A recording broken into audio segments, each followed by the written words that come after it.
Hey, what's going on, guys? Justin Fuller, Director of Sales for TrueSpot. So today I just wanted to bring you a new feature that we have as far as your tracking tags. Did you know that you can actually check the battery life of your tags on our dashboard now? If you didn't, let me show you. Okay, so here I am on a dashboard. If you grab this scroller right here and just start sliding it all the way across, you're gonna get all the way over here to the very end, and you're gonna see vehicle battery tags. So if you're tracking vehicles, you're gonna be able to check that, and you're gonna be able to see key tags.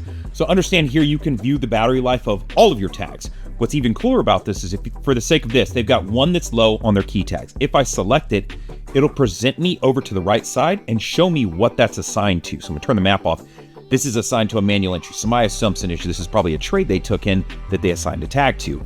This tag is low. So what's great about this is if they're saying, okay, well, I need to change that key tag, they can click into it and it'll show them the location of that key so that they can go get it and they can put a new battery in it. Now, if you're newer to TrueSpot, one, know that your tags are of course reusable. Two, know that you can replace the battery in them. If you take the tag and pop the back off, the battery is gonna be right there.